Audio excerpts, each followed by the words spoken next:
If this game released nowadays, some dummies on the internet would go, wow, forced diversity. Really Nintendo? You forced me to play as a girl? I can't believe even Nintendo is so woke today, unacceptable. And other people would go, wow, really Nintendo? Playing into stereotypical gender stereotypes? I can't believe this. Because Peach finally got her own game, but in this one her emotions play a big role, and you all know how those stereotypes about women go. Wow, they're too emotional and blah blah, and I agree that it's a valid complaint. I grew up towards the end of the 90s and early 2000s, and it was a different time, especially when watching the ads for toys. Boys got the cool action figurines and manly RC cars, and the girls got the Barbie dolls and other things that have to be pink, because obviously everything that is pink is only for girls, which is stupid. Kids should be able to play with whatever the heck they want, and if I were a parent, I would take my kids to Toys R Us, and tell them to pick something regardless of how dumb old school gender stereotypes it would be. Because that's what a good parent does, buying them what they want, not what you think they should have. But anyways, Nintendo finally decided to give Peach her own game, where instead of her getting kidnapped, it's Mario and Luigi. They get kidnapped because Bowser's minions get the Vibe Scepter that can change your mood, and some little Goomba just walks right into Peach's castle, uses it, and then a whole bunch of Koopa Troopers storm in and catch Mario and Luigi and a bunch of Toads. How does this little Goomba actually use it and hold it? He has no hands, but look at how happy he is, how precious. And now it's up to Peach to save them with the help of a magical umbrella that also gets its own backstory, but I won't spoil anything about that one.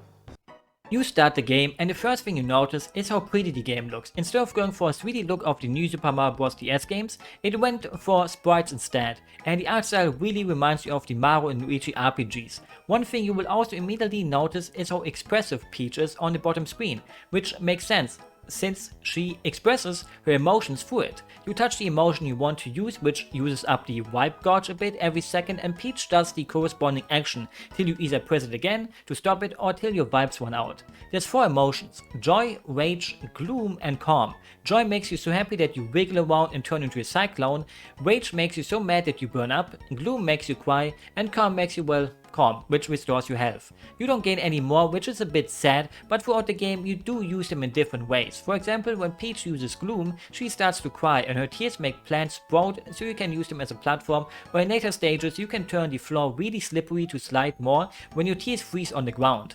Multiple uses of the emotions like that give the game a bit more depth, but aside from the emotions, there's also some unlockable moves you can buy at the Toad store.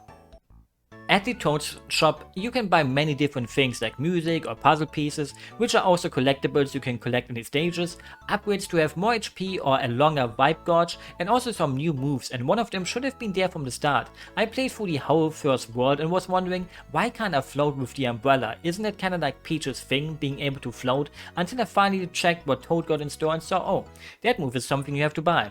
It's cheap, so it's easy to get, but not sure why that one had to be an unlockable one. The other moves you can buy are way less useful, but still nice to have. The gameplay is slower than a normal Mario jump and run, but you can still just jump and run through the levels normally for the most part, which is a bit like Yoshi's Island, and the games actually share quite a few similarities. But first I want to talk about one thing that Yoshi's Island does not have: Toads, if I remember right.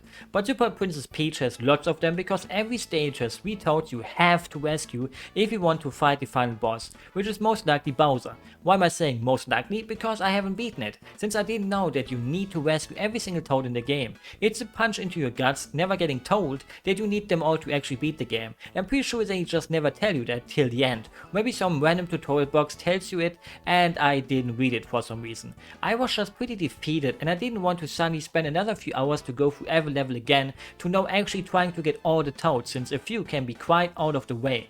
In that regard, it's like Yoshi's Island again, where you have to make sure to go through every part of the game to really not miss anything to unlock the bonus levels. So just as a warning, if you want to play the game and also see the final boss, get all the Toads right from the start. Some enemies from Yoshi's Island even return, like Nipper plants and ravens, which is a nice little touch. After every stage you also get the spinning wheel, sadly without any minigame, but you get coins depending on where it stops. But the game does have minigames you can find and also buy, and sadly there's a minigame in every boss stage. For some reason they thought it was a fun idea to put a little minigame where you either make Peach play doodle jump, break some rocks or defeat boos, or one where you spin the platform to make Peach get to the place she needs to go. And none of them are really fun, and they just repeat them a couple of times. At most they luckily only take like 30 seconds though, and you get rewarded with actually pretty okay boss battles. Every boss makes you figure out what emotion to use and how to use it, which makes sense. For me, the Mario franchise always struggles with having good bosses, and here they were actually pretty good. And fun. Yippee, I like fun.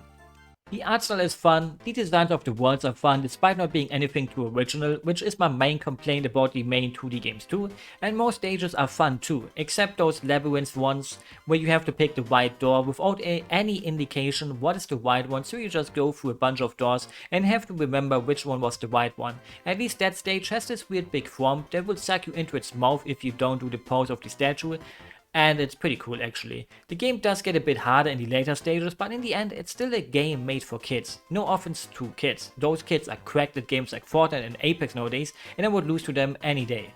There's also a few stages that will have Peach use a submarine or make her use her umbrella to grind on rails as a bit of added variety. Nothing too special, but they feel like a nice change of pace sometimes.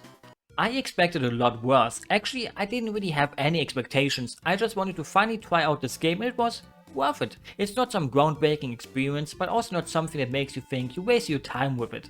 Really wish Peach would get another game, or Zelda too. But anyways, if you enjoyed the video, you can give it a thumbs up if you want to, or if you agree that Peach deserves another game, you can also give it a thumbs up. And I will hope you will enjoy the rest of your day, or evening, or night, or wherever you just watched it. Till next time, maybe.